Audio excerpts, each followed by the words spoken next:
మరి పెద్దలు అనౌన్స్ చేసిన రీతిగా ఈ సంవత్సరం ఉన్న ఇబ్బందికర వాతావరణం బట్టి పాట్లాక్ అనేది మరి ఈసారి క్యాన్సిల్ చేయబడి, అంటే మనం ఉన్న సిచ్యుయేషన్ బాగాలేదు కాబట్టి అంతకుమించి ఏమీ లేదు. మరి మనం కంట్రిబ్యూట్ చేయటం ద్వారా దాన్ని జరిగించడానికి నిర్ణయించారు కాబట్టి ప్రతి ఒక్కరు కూడా సహకరించవలసిందిగా కోరుతున్నాం. చాలామంది అనౌన్స్మెంట్స్ టైంకి రాలేదు కాబట్టి మరొకసారి నేను అనౌన్స్మెంట్ని తెలియజేస్తున్నాను. అలాగే గుడ్ ఫ్రైడే ఆరాధన 12:30 నుంచి 3 గంటల వరకు మనకి ఈ హాల్ కాదు, ప్రేయర్ హాల్లో, పక్కనున్న ప్రేయర్ హాల్లో జరుగుతుంది. దయచేసి ప్రతి ఒక్కరు కూడా గుడ్ ఫ్రైడే రోజు సెలవు తీసుకుని రండి. ఆదివారం ఈస్టర్ పర్వదినం ఇక్కడే ఇదే సమయంలో మనకి జరుగుతుంది రెగ్యులర్గా. మంచిది. పరిశుద్ధ గ్రంథం తెరవండి. మత్తయి సువార్త 21వ అధ్యాయాన్ని తెరిచి పట్టుకోనండి. కొన్ని అంశాలు మనం దాని నుంచి మాట్లాడుకుందాం. మత్తయి సువార్త 21వ అధ్యాయము 21వ అధ్యాయంలో 9 నుండి 11 వచనాలు ఇలాగా రాయబడి ఉన్నాయి. నేను చదువుతున్నాను, చూడండి. మత్తయి సువార్త 21వ అధ్యాయం 9 నుంచి 11 వచనాలు. జన సమూహములలో ఆయనకు ముందు వెళ్ళి చుండిన వారు, వెనుక వచ్చి చుండిన వారు, దావీదు కుమారునికి జయము, ప్రభువు పేరట వచ్చు వాడు స్తుతింపబడును గాక, సర్వోన్నతమైన స్థలములలో జయము అని కేకలు వేయిచుండ్రి. ఆయన యెరూషలేములోనికి వచ్చినప్పుడు పట్టణమంతయు ఈయన ఎవరో అని కలవరపడెను. జన సమూహము ఈయన గలిలయలోని నజరేతు వాడుగు ప్రవక్త అయిన యేసు అని చెప్పారు. క్రీస్తునందు ప్రీతిని బిడ్డలారా, ఈరోజు మన అంశం సాటి లేని రారాజు అనే అంశాన్ని మనం చూద్దాం. సాటి లేని రారాజు. ఒకసారి అందరూ చెప్తారా? మన రాజు ఎవరంట? సాటి లేని రారాజు. ఆయనతో ఎవరిని పోల్చలేం ఈ లోకంలో. ఆయనతో ఎవరిని కూడా ఆయనతో సమానంగా ఊహించలేం. సాటి లేని రారాజు. చూడండి, ఇక్కడ మనం చూస్తూ ఉంటే ఒక అంశం మీ దృష్టికి తీసుకొస్తున్నాను. 10వ వచనంలో యేసు ప్రభువారు ఆ యొక్క యెరూషలేముకి జయప్రవేశం చేస్తున్నప్పుడు అంట, అక్కడ చూడండి 10వ వచనంలో, యెరూషలేములోకి వచ్చినప్పుడు పట్టణమంతా ఈయన ఎవరో, ఈయన ఎవరో, ఒక సందేహం, ఒక డౌట్, ఒక కన్ఫ్యూజన్, ఒక గందరగోళం, ఒక క్లమ్జినెస్, ఒక గందరగోళంతో ఈయన ఎవరో అని కలవరపడుతున్నారంట. యేసుక్రీస్తు ప్రభువారు ఈ లోకంలో 33.5 సంవత్సరాలు జీవించారనే సంగతి మనకు తెలుసు. 3.5 సంవత్సరాలు ఆయన పరిచర్య చేశారనే సంగతి కూడా మనకి తెలుసు. 3.5 సంవత్సరాల ఆయన పరిచర్యలో ఆయన్ని ఒక్కొక్కరు ఒక్కొక్క రీతిగా రిసీవ్ చేసుకున్నారు. ఒక్కొక్కరు ఒక్కొక్క రీతిగా అర్థం చేసుకున్నారు. కొంతమంది అంటూ ఉంటారు యేసు ప్రభుని గురించి లోకాసువార్త 4వ అధ్యాయంలో, ఈయన యోసేపు కుమారుడు కాదా అనుకున్నారు. అనుకున్నారా లేదండి? ఏమనుకున్నారు? ఈయన యోసేపు కుమారుడు కదా అనుకున్నారు కొంతమంది. వారి అవగాహన అది. మరికొంతమంది ఈయన్ని రబ్బీ అనుకున్నారు. ఇశ్రాయేలు బోధకుల్ని రబ్బీ అంటూ ఉంటారు. రబ్బీ అంటే బోధకుడు. కాబట్టి ఈయన ఒక రబ్బీ, ఈయన కూడా ఒక బోధకుడు అని అనుకున్నారు. మరికొంతమంది ఈయన అద్భుతాలను చేసేవాడు అనుకున్నారు. ఈయన ఏం చేస్తాడంటే యేసు ప్రభువు వారు అనేక మంది వ్యాధి బాధలో ఉన్న వారిని స్వస్థపరిచారు. మరణ పడక మీద ఉన్న మరణించిన వారిని సైతం ఆయన బ్రతికించారు. కాబట్టి ఆయన గాలిని, సముద్రాన్ని, తుఫానుని నిలుపుదల చేశారు. కాబట్టి యేసు ప్రభుని ఏమనుకున్నారంటే ఈయన అద్భుతాలు చేయవాడు. లాజరు చనిపోయినప్పుడు యేసు ఇచ్చినప్పుడు అక్కడ ఉన్నవారు మాట్లాడుకుంటున్నారు, ఆ పుట్టుగుడ్డు వారి కన్నులు తెరిచిన ఈయన ఈ చనిపోయిన లాజరును బ్రతికించలేడా అనుకున్నారు. ఈ చనిపోయిన లాజరును బ్రతికించలేడా. మరికొంతమంది ఏమనుకున్నారంటే యేసు ప్రభు అద్భుతాలు చేస్తున్నాడు, కానీ దేనిని బట్టి అద్భుతాలు చేస్తున్నాడంటే ఈయన బయల్జెబూలు వలన అద్భుతాలు చేస్తున్నాడు, అంటే దయ్యాల అధిపతి వలన అద్భుతాలు చేస్తున్నాడని మరికొంతమంది వ్యాఖ్యానించారు. మరికొంతమంది అయితే ఈయన ఒక ప్రవక్త. ఇప్పుడు ఏమనుకుంటారంటే ఈయన గలిలయలోని నజరేతు వాడుగు ప్రవక్త అనుకుంటున్నారు. 10వ వచనంలో 11వ వచనంలో ఈయన ఒక ప్రాఫెట్. ఈయన కూడా ఒక ప్రవక్త. పాత నిబంధనలో అనేకమైన ప్రవక్తలు ఉన్నారు. మరికొంతమంది అనుకున్నారు ఈయన ఇర్మియా అనుకుంటున్నారు. కొంతమంది బాప్తిస్మిచ్చి యోహాను మరలా బ్రతికొచ్చాడు అనుకుంటున్నారు. మరికొంతమంది ఏలియా అనుకుంటున్నారు. ఇలాగా చూడండి, మనం ఇప్పుడు చెప్పుకున్న అంశాల్లోనే ఆయన 3.5 సంవత్సరాల పరిచయంలో ఆయన కొంతమందిని యోసేపు కుమారుడు అనుకుంటున్నారు, కొంతమంది ఏమో బోధకుడు అనుకుంటున్నారు, కొంతమంది అద్భుతాలు చేసేవాడు అనుకుంటున్నాడు, మరికొంతమంది దయ్యాల అధిపతి వల్ల ఈయన అద్భుతాలు చేస్తున్నాడు అనుకుంటున్నారు, మరికొంతమంది ఏలియా అనుకుంటున్నారు, కొంతమంది ఇర్మియా అనుకుంటున్నారు, కొంతమంది బాప్తిస్మిచ్చి యోహాను అనుకుంటున్నారు. ఇంతకీ ఈయన ఎవరు? వీళ్ళు అనుకుని ఉంటున్నది ఏదీ కాదు. వీళ్ళు అనుకుంటుంది ఏది కాదు. కాబట్టి యేసు ప్రభువు ఆయన ఎవరో ఒక సైన్, ఒక గుర్తు, ఒక సూచన యెరూషలేము పట్టణస్థులకు ఇవ్వడానికి ఆయన ఇప్పుడు ఆయన ఆ యొక్క పట్టణానికి గాడిద పిల్ల మీద ఊరేగుతూ వస్తున్నారు. ప్రియమైన బిడ్డ, యేసుక్రీస్తు ప్రభువారు ఈ ఊహాగానాలన్నిటికీ కూడా, ఈ వ్యాఖ్యానాలన్నిటికీ కూడా ఒక క్లారిటీ, ఒక క్లియర్ పిక్చర్ ఇవ్వడానికి ఆయన గాడిద పిల్ల మీద, అంతకుముందు వచనాలు మనం చూస్తున్నాం కదా, యేసు ఇద్దరు శిష్యులు పిలిచి, ఇదిగో మీ ఎదుటి ఉన్న పట్టణానికి వెళ్ళి ఆ కట్టబడి ఉన్న గాడిద పిల్లను విప్పి నా యొద్దకు తోలుకొని రండి అన్నారు. వారు తోలుకొని వచ్చారు. తోలుకొచ్చిన తర్వాత యేసు ప్రభు వారు దాని మీద కూర్చున్నారు. వారంట ఆ యొక్క యెరూషలేము పట్టణస్థులు వారందరూ కూడా చూడండి, ఇప్పటికీ కూడా యెరూషలేము వెళ్ళిన వారు ఆ ప్రాంతము గుండా నడిచి వెళుతూ ఉంటారు. ప్రియమైన బిడ్డ, వెళ్ళిన వారు కూడా మన మధ్యలో ఉన్నారు. ఆ ప్రాంతం కూడా అదే దారంట నడిచి వెళ్తూ ఉంటారు.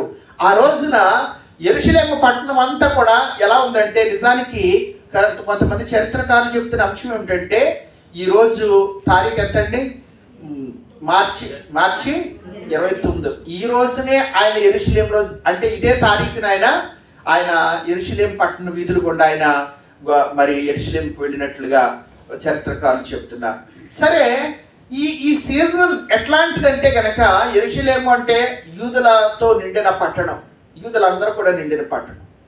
యూదులందరూ ఏ వాతావరణంలో ఇప్పుడు ఉంటారంటే, పస్కా పండుగ ఆచరించుకునే వాతావరణం. ఐగుప్తులోంచి, ఇశ్రాయేలు బానిసత్వం నుంచి విడుదల పొంది మొదలుకొని ప్రతి సంవత్సరము కూడా ఈ మార్చి నెల, మరి ముఖ్యంగా వసంతకాలంలో ఈ పస్కా పండుగ వస్తుంది. ఈ పస్కా పండుగను ఆచరించుకోవడానికి గొర్రెలను సిద్ధపరచుకోవటము, వారి గొర్రెలను కొనుక్కునే స్థితిలో ఉంటారు. ఒక అంచనా ప్రకారం ఇంచుమించు 20 లక్షల మంది తోటి ఆ దినాన యెరూషలేం పట్టణం నిండి ఉంది. ప్రియమైన బిడ్డ, నిండి ఉంది. ప్రపంచంలో ఏ దేశంలో ఉన్న యూదుడైనా, ఏ ప్రదేశంలో ఉన్న యూదుడైనా సరే పస్కా పండుగకి యెరూషలేముకు వెళ్ళిపోవాలి, యెరూషలేములో ఆరాధించాలి, కుటుంబ సభ్యులతో ఆరాధించాలన్నది వారి యొక్క ఆశ. ఉదాహరణకి మనం ఆలోచన చేస్తుంటే, మనందరం సంవత్సరం అంతా ఇక్కడ ఉంటాం. క్రిస్మస్ పండుగ వచ్చేటప్పుడు ఎక్కడికి వెళ్ళిపోతాం? క్రిస్మస్ పండుగ వచ్చేటప్పటికి మన ఊరు, మన చర్చి, మన కుటుంబం. కాబట్టి అక్కడ సంతోషించాలని ఎలాగైతే మనం క్రిస్మస్ పండుగకి ప్లాన్ చేసుకుంటూ ఉంటామో, లేకపోతే మనం వెళుతూ ఉంటామో, యూదులకు పస్కా పండుగ ప్రాముఖ్యమైనది. కాబట్టి పస్కా పండుగకి ప్రపంచంలోని ఈ నలుమూలల నుంచి కూడా యూదులందరూ కూడా యెరూషలేముకు వచ్చి పస్కా పండుగ ఆచరించుకోవడానికి వారు సన్నాహాలు చేస్తూ ఉంటారు. ఆ దినాల్లో యేసుప్రభు వారు ఉన్న కాలంలో అంటే ఇంచుమించు కొన్ని లక్షల మందితోటి ఆ పట్టణం కిటకిటలాడుతూ ఉంది. కిటకిటలాడుతుంది. అయితే యేసుక్రీస్తు ప్రభు వారు ఇంతవరకు యెరూషలేముకి అనేకసార్లు యెరూషలేముకి వెళ్ళారు. కానీ ఈసారి మాత్రం ప్రత్యేకంగా వెళ్తున్నారు. ఇది వరకు అనేకసార్లు వెళ్ళారు, వచ్చారు. ఆయన వెళ్ళి ఆరాధించుకుని, లేకపోతే అక్కడ బోధించాల్సింది బోధించి వచ్చారు. పెద్ద సందడేమీ చేయలేదు, హడావిడి చేయలేదు. కానీ ఇప్పుడు వెళుతున్నది చివరి ప్రయాణం. ప్రియమైన బిడ్డ, ఇప్పుడు యెరూషలేముకి వెళ్తున్న చివరి ప్రయాణం. ఇప్పుడు వెళ్ళటమే తప్ప ఇంకా యేసు ప్రభు తిరిగి రారు. అక్కడే ఆయన మరణించబోతున్నారు. కాబట్టి వెళ్ళేటప్పుడు ఆయన ఎవరో ఆనాటి యూదులకు, యెరూషలేం పట్టణస్థులకు ఒక సూచన, ఒక గుర్తు ఇవ్వడానికి ఆయన గాడిద పిల్ల మీద ఊరేగి వస్తూ ఉంటే, ప్రజలందరూ కూడా ఖర్జూరపు మట్టలు చేత పట్టుకుని, హోసన్నా హోసన్నా, దావీదు కుమారునికి జయము, ప్రభువు పేరిట వచ్చు రాజు స్తుతింపబడునుగా కానీ గాన ప్రతిగానాలు, విజయధ్వానాలు చేస్తున్నారు. ఇది సాదాసీదా ప్రయాణము కాదు. ప్రియమైన బిడ్డలారా, యేసుక్రీస్తు ప్రభు యొక్క విజయోత్సవపు ఆ ప్రయాణం. ప్రియమైన బిడ్డ, విజయోత్సవపు ప్రవేశం అన్నమాట. ఈ సమయాన్ని మనం ఆలోచన చేస్తుంటే యేసుక్రీస్తు ప్రభు వారికి గ్రాండ్ వెల్కమ్ పలుకుతున్న యెరూషలేం పట్టణస్థులు అందరూ కూడా ఏమనంటే వారి బట్టలు పట్టుకుని, అయితేనంట కొంతమంది అయితే అంటే యేసు ప్రభువుని గురించి తెలియని వారు 9వ వచనంలో ఏమనుకుంటున్నారంటే, 10వ వచనంలో ఈయన ఎవరు, ఏంటి సందడి, ఏంటి ఈ ఊరేగింపు, ఏంటి ఈ జనసందోహం, ఏమిటి ఈ కేకలు, ఏమిటి ఈయన ఏమైనా తిరుగుబాటు చేయాలనుకుంటున్నాడా? మళ్ళీ పరిపాలిస్తున్న రోమా గవర్నమెంట్ మీద ఈయన ఏమైనా తిరుగుబాటు చేయాలనుకుంటున్నాడా? ఈయన ఏమైనా కొత్తగా ఒక రాజుగా ఏలుబడి చేయాలనుకుంటున్నాడా? ఏంటి ఉపద్రవం ఏంటి అని కొంతమంది ఏమైందంటే కలవరపడ్డారు. ప్రియమైన బిడ్డ, కలవరం అంటే ఆందోళన పడ్డారు, చింతపడ్డారు అన్నమాట. ఏంటి ఈ సెన్సేషన్, ఏమిటి ఈ సంచలనం ఏంటని కొంతమంది కలవరపడ్డారు. అయితే ఈ సమయాన యేసు ప్రభువారు నిన్ను నన్ను లేకపోతే ఆనాటి యూదులను కలవరపరచడానికి రాలేదు, చిత్తపరచడానికి రాలేదు. కానీ ఇంతకీ ఆయన ఎవరో తెలిస్తే కనుక నువ్వు సంతోషించి గంతులు వేస్తావు. ప్రియమైన బిడ్డ, ఆయన ఎవరో తెలుసుకుంటే, ఆయన ఎందుకు వచ్చాడో తెలుసుకుంటే నువ్వు ఆనందంతో గంతులు వేస్తావు. చూడండి ఇక్కడ ఏమంటున్నాడంటే మత్తయి సువార్త 21:4 చదవండి. మత్తయి 21:4.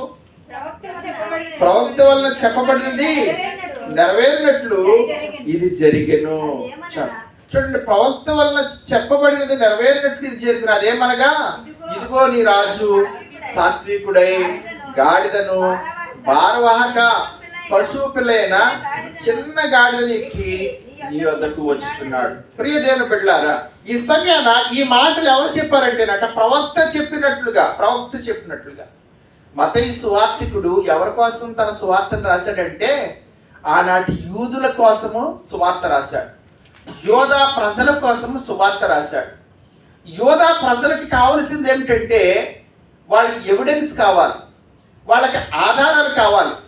ప్రవక్తలు ఏం చెప్పారు, ఏంటి ఈయన ఈ రీతిగా గాడిద పిల్ల మీద ఊరేగి వస్తున్నాడు, ఈయన ఒకవేళ రాజుని నమ్మటానికి ప్రవక్తలు ఏం చెప్పారు, వాళ్ళకి ఎవిడెన్స్ కావాలి. కాబట్టి జకరియా గ్రంథం 9వ అధ్యాయం 9వ వచనం చూస్తూ ఉంటే అక్కడ ఎవిడెన్స్ మనకు కనబడుతూ ఉంటది. సియోను నివాసులారా బహుగా సంతోషించుడి, యెరూషలేము నివాసులారా ఉల్లాసంగా ఉండుడి. నీ రాజు నీతిపరుడును రక్షణ గలవాడునై దీనుడనై గాడిద పిల్లను ఎక్కి నీ వద్దకు వచ్చుచున్నాడు. ఎందుకంట ఎఫ్రాయిములో రథములు ఉండకుండా నేను చేసేదాను, యెరూషలేములో గుర్రములు ఉండకుండా నేను చేసేదాను. క్రీస్తునందు ప్రియ దేవుని బిడ్డలారా, ఇదిగో అనేక మంది కలవరపడుతున్నారు కానీ ఈయన కలవరపరిచేవాడు కాదు. జకరియా ముందుగా ప్రవచించాడు. ఎప్పుడంటే సియోను నివాసులారా బహుగా సంతోషించుడి, యెరూషలేము నివాసులారా ఉల్లాసముగా ఉండుడి. నీ రాజు నీతిపరుడును రక్షణ గలవాడే దీనుడినై గాడిద పిల్లల మీదకి నీ మీదకి వచ్చున్నాడు. క్రీస్తునందు ప్రియ దేవుని బిడ్డలారా, కాబట్టి ముందుగానే జకరియా ప్రవచించాడు, మీరు ఈ రాజు ఎవరో తెలిస్తే కనుక మీరు గొంతులేస్తారు, మీరు ఆనందంతో ఉబ్బితబ్బిబ్బవుతారు. ఎప్పుడు పలికాడు జకరియా ఈ ప్రవచనం? ఏ కాలంలో పలికాడు? కాలం లెక్క ప్రియ దేవుని బిడ్డలారా. ఎప్పుడు పలికాడంటే జకరియా ప్రవచించిన కాలం క్రీస్తు పూర్వం 520 సంవత్సరాల కాలం ప్రియ దేవుని బిడ్డలారా. క్రీస్తు పూర్వం దరిదాపుగా 520 సంవత్సరాల ప్రాంతంలో జకరియా ప్రవక్త ప్రవచించారు. అంటే ఈయన ప్రవచించిన కాలం మనం కొంచెం లెక్క కడదాం. అదేమిటంటే మలాకీ గ్రంథం నుంచి మత్తయి సువార్త వరకు మధ్యలో ఒక వైట్ పేజీ ఉంటుంది, అంతే. White page. ఆ వైట్ పేజీ యొక్క కాలం ఎంతంటే ఈ వైట్ పేజీ కాలము 400 సంవత్సరాలు. అంటే యేసు ప్రభు పుట్టుకకు 400 సంవత్సరాలు పోతే మధ్యలో ఇంకెంత మిగులుతుంది? 520లో ఇంచుమించు ఒక 100 సంవత్సరాలు. ఒక 100 సంవత్సరాలకి పూర్వం అంటే యేసు ప్రభు సైలెంట్ పీరియడ్కి 100 సంవత్సరాలకి ముందు ఈ జకరియా ప్రవచించారు. ఆ తర్వాత 100 సంవత్సరాల తర్వాత ఇంకా ఏ ప్రవచనము లేదు ప్రియమైన, ఏ ప్రవచనం లేదు. కాబట్టి జకరియా 520 సంవత్సరాల్లో ప్రవచించింది ఏమిటంటే, ఓ సియోను నివాసులారా బహుగా సంతోషించుడి, యెరూషలేము నివాసులారా ఉల్లాసంగా ఉండుడి. నీ రాజు నీతిపరుడును రక్షణ గలవాడై దీనుడునై గాడిద పిల్ల మీద ఎక్కి నీ వద్దకు వచ్చుచున్నాడు. క్రీస్తునందు ప్రియమైన బిడ్డలారా, యేసు ప్రభువారు ఆయన ఒకవేళ రాజు అయితే టీవీగా గుర్రం మీద రావాలి కదా, గుర్రం మీద రావాలి, చక్కగా స్వారీ చేసుకుంటా రథం మీద రావాలి. కానీ ఆయన గాడిద మీద రావటం ఏమిటి?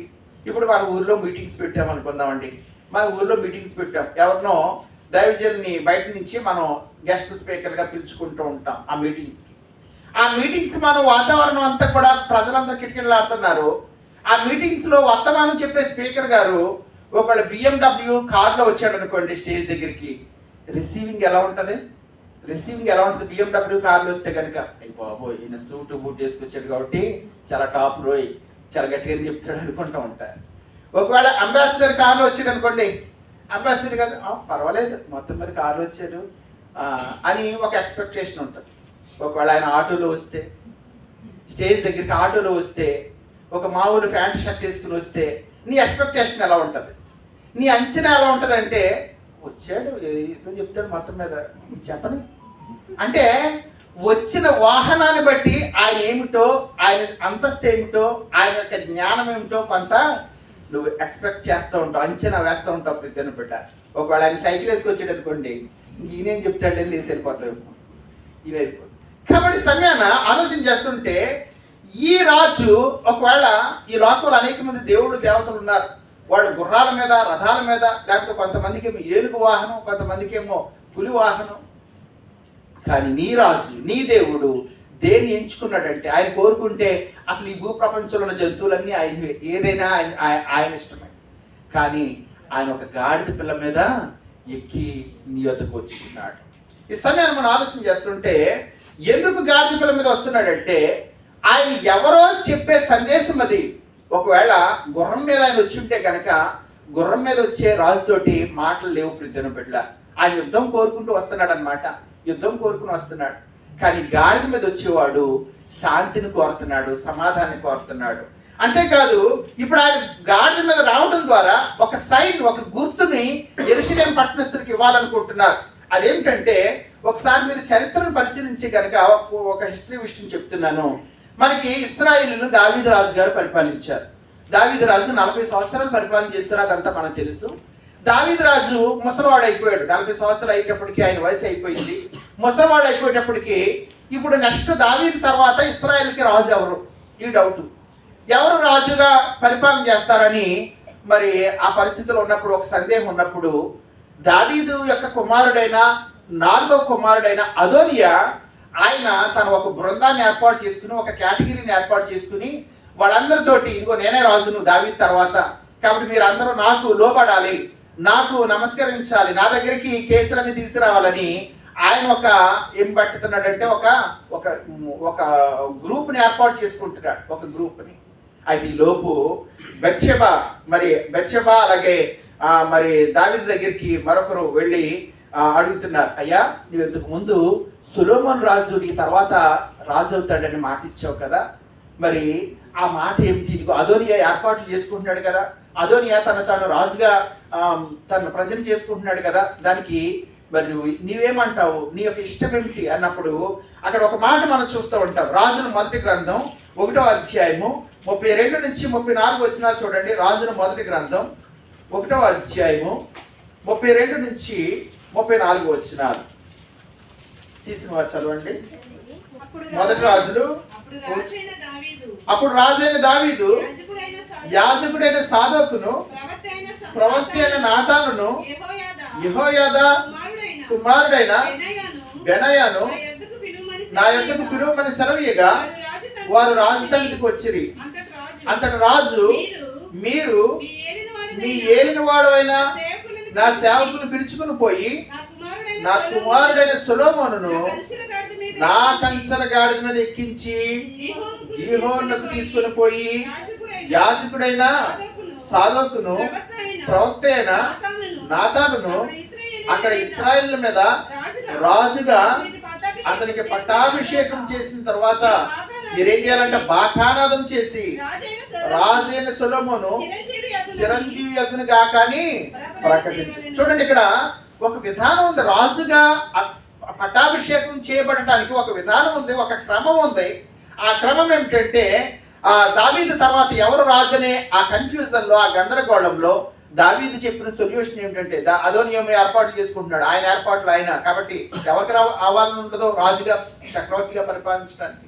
కాబట్టి అప్పుడు చెప్పిన ఆలోచన ఏంటంటే, నాతాను ప్రవక్తతోటి అలాగే సాదోకు అనే వారిని పిలిచి, ఇదిగో మీరు వెళ్ళి నా కుమారుడైన సొలొమోనును నా కంచర గాడిద మీద ఎక్కించి ఆయనకి పట్టాభిషేకం చేసి తీసుకురావస్తుండగా మీరేం చేయాలంటే బాకానాదము వినిపించాలి, బాకానాదం వినిపించాలి. ఇది గుర్తు ప్రియుల బిడ్డ. రాజుకు పట్టాభిషేకం జరిగేటప్పుడు కంచర గాడిద మీద, గాడిద పిల్ల మీద ఊరేగుతూ రావాలి, అది గుర్తు అనమాట. కాబట్టి ఈ ప్రకారముగా మనం ఆలోచన చేస్తుంటే కనుక ఈ ప్రకారముగా ఇప్పుడు ఇదిగో నీ రాజు సాత్వికుడై దీనుడనై గాడిద పిల్లనెక్కి ఈ రాజు ప్రభు యేసుక్రీస్తు యెరూషలేముకి జయప్రవేశము చేస్తున్నాం ప్రియమైన బిడ్డ. అయితే ఇక్కడ ఒక విషయం మనం ఆలోచన చేద్దామా?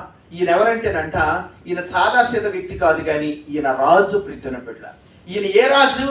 ఈ లోకమైన రాజులకి కొంతకాలమే పరిపాలించగలరు, ఎంతో కొంత ఆయుష్కాలం ఉన్నంత వరకు పరిపాలించగలరు. కొన్ని పరిమితుల మేరకు ఇక్కడి నుంచి ఇక్కడి వరకు ఈ దేశ హద్దులు అంతవరకు పరిపాలించగలరు. కొన్ని హద్దులు, కొన్ని లిమిట్స్ ఉంటాయి. కానీ సమయాన్ని మనం ఆలోచన చేస్తుంటే ఇదిగో ఈ రాజు, ఈయన రాజులకు రాజు, ప్రభువులకు ప్రభు, యుగ యుగములకు రాజు. ప్రియమైన బిడ్డలారా, ఈయన రాజ్యం అంతములేని రాజ్యం, అంతములేని రాజ్యం. కాబట్టి ఈయన ఏ రాజు అంటే సాటి లేని రారాజు. ప్రియమైన బిడ్డ, సాటి లేని రారాజు. చాలాసార్లు యేసుని మనం రాజుగా పాడుతూ ఉంటాము, లేకపోతే యేసుని రాజుగా మనం ప్రార్థన చేస్తూ ఉంటాము, యేసుని రాజుగా మనం సాక్ష్యం ఇస్తూ ఉంటాము. ఆయన రాజు అయితే ఆయన పరిపాలనకు మనం ఒప్పుకుంటున్నామా? ఆయన రాజు అయితే గనక ఆయన పరిపాలనకు మనం ఒప్పుకుంటున్నామా? చూడండి, మనము రాజుల పరిపాలన ఉన్నాము, వారి యొక్క అధికారానికి మనం ఒప్పుకుంటున్నాం, వారికి ఏలుబడికి మనం ఒప్పుకుంటున్నాం. మరి ఈ రాజుకి మనము లోబడుతున్నామా లేదా? ఒక్కసారి ఆలోచన చేయండి ప్రియమైన బిడ్డలారా. ఈ రాజు ఎవరంటేనంట, యేసు ప్రభు తిరిగి లేచిన తర్వాత తోమా ఒక మాట అంటూ ఉంటాడు. తోమా యోహాను సువార్తలో ఏమంటూ ఉంటారంటే, నా దేవా నా ప్రభువా అంటూ ఉంటాడు. ప్రియమైన బిడ్డలారా, ఏమంటూ ఉంటాడంటే, ఇదిగో రా తోమా, నా అరచేతుల్లో నీ వేలు పెట్టి చూడు అన్నప్పుడు వెంటనే ఏమన్నాడంటే, తోమా నా దేవా నా ప్రభువా. కాబట్టి నీకోసం, నిన్ను రక్షించడానికి, నీకోసం ప్రాణం పెట్టడానికి నీ దేవుడే రాజుగా ఈ లోకానికి దిగి వచ్చాడు. నీ ప్రభువే ఈ లోకానికి రాజుగా దిగి వచ్చాడు. కాబట్టి ఆయన రాజుగా నువ్వు గుర్తించగలుగుతున్నావా? ఆయన రాజుగా గుర్తించగలిగితే కనుక సామెతల గ్రంథాలు అంటున్నాడు సొలొమోను రాజు, నీ ప్రవర్తన అంతటి యందు ఆయన అధికారంకు ఒప్పుకోను. ఆయన అధికారానికి ఒప్పుకోవటం అంటే ఆదివారం 2 గంటల ఆరాధనలో మాత్రమే ఆయన అధికారానికి ఒప్పుకోవటం కాదండి. లేకపోతే గుడ్ ఫ్రైడే రోజు, ఈస్టర్ రోజు, క్రిస్మస్ రోజు మాత్రమే ఆయన అధికారానికి ఒప్పుకోవటం కాదు. నీ జీవితం అంతా, నీ బ్రతుకంతా ఆయన అధికారానికి ఒప్పుకోవాలి. ప్రతి బిడ్డ మన జీవితకాలం ఎలా ఆయన రాజుగా మనం రిసీవ్ చేసుకోవాలి. ఆయన రాజ్యము ఈ లోక సంబంధమైన కిరీటాలు, ఈ లోక సంబంధమైన సింహాసనాలు, ఈ లోక సంబంధమైన పట్టుపాన్పులు కాదు, కానీ ఆయన రాజ్యము నీ హృదయంలో స్థాపించబడాలి. నీ హృదయము ఆయనకి ఇవ్వాలి. ఈ సమయాన్ని ఆలోచించండి. యేసు ప్రభు నేర్పించిన పరలోక ప్రార్థనలో ఒక మాట మనం అలవాటుగా చెప్తూ ఉంటాం కదా. ఏమంటూ ఉంటాడంటే, ఏమంటూ ఉంటాడు, పరలోకమందు నీ చిత్తం నెరవేరినట్లు భూమి యందును నెరవేరునుగా. పరలోకమందు, ఆయన పరలోకం నుండి వచ్చిన వాడు, పరలోకంలో ఆయన చిత్తం నెరవేరుతుంది. అది ముమ్మాటికి సత్యం. పరలోకంలో ఆయన చిత్తం నెరవేరుతున్నట్లుగా భూమి యందు కూడా ఆయన చిత్తం నెరవేరాలంటే, ఆయన పరిపాలన సాగించాలంటే నీ హృదయపూర్వకంగా ఆయనకు లోబడాలి. నీ హృదయాన్ని ఆయనకి ఇవ్వగలగాలి. ప్రజలు బిడ్డ, నీ జీవితానికి రాజుగా నువ్వు ఆయన ఒప్పుకోవాలి. అప్పుడు నీకేముంటదంటే కలవరం ఉండదు. కానీ ఏమైతే పలుకుతున్నాడు జకర్యా ప్రవక్త, ఇదిగో నీ రాజు సాత్వికుడై గాడిద పిల్లను ఎక్కి నీ ఎదుకు వస్తున్నాడు. యెరూషలేములో రథంలో ఉండకుండా చేసేదను, ఎఫ్రాయిములో గుర్రములు ఉండకుండా చేస్తాను. మనకు ఒక మాట ఉంటది కదా, ఏమంటూ ఉంటాడు, కొందరు రథములను బట్టి గుర్రములను బట్టి అతిశయపడుదురు. వాళ్ళకి అతిశయం అంటే వాళ్ళకి గర్వం. ఐగుప్తు గుర్రాలంటే అలాంటి దినాల్లో ప్రపంచ పేరెన్నిక ప్రసిద్ధి. కానీ ఈ సమయాన మన రాజు రథం మీద రావట్లేదు, గుర్రం మీద రావట్లేదు, కానీ రథము గుర్రము యుద్ధానికి గుర్తు. ప్రియమైన బిడ్డ, రథము గుర్రము యుద్ధానికి గుర్తు. మన రాజు శాంతి కాముకుడు కాబట్టి గాడిద మీద వస్తున్నాడు. అయితే గుర్రం మీద కూడా వస్తాడు. ఆయన ఎప్పుడు వస్తాడంటే 2వ రాకడలో ఆయన గుర్రం మీద రాబోతున్నారు. అప్పుడు యుద్ధం చేయడానికి రాబోతున్నారు. కాబట్టి సమయాన్ని మనం ఆలోచన చేస్తుంటే, మనం ఈ ప్రపంచం ఇప్పుడు ఉన్న యుద్ధ వాతావరణంలో ఒక దేశం మీద ఒక దేశం, ఒక రాజ్యం మీద ఒక రాజ్యం నాశనాన్ని ఒక రాజ్యం కోరుకుంటున్న పరిస్థితుల్లో ఈ ప్రపంచానికి కావలసిన రాజు ఎవరో తెలుసా? ఈ రాజు, ఈ సాటి లేని మహారాజు ఈ ప్రపంచానికి కావలసిన రాజు. కాబట్టి ఆ రాజుకి మనం లోబడదాం, ఆ రాజుకి మనం స్థిరం ఉంచుదాం, ఆయన దగ్గర జై జై ధ్వానాలు పాడదాం, ఆ రాజుని స్వాగతిద్దాం. మన జీవితాల్లో శాంతి సమాధానం పొందుకుని ఆయన బిడ్డలుగా, ఆయన సాక్షులు ఈ లోకం జీవించి తర్వాత పరలోకంలో ఆయన కలుసుకుందాం. పరిశుద్ధాత్మ దేవుడు మనందరి వినికిడిలో ఈ మాటలు దీవించును గాక. ఆమేన్. సమస్త జ్ఞానం మించిన దేవుడి సమాధానము యేసుక్రీస్తు మీ హృదయంకు తలంపులకు కావలి నడిపించును గాక.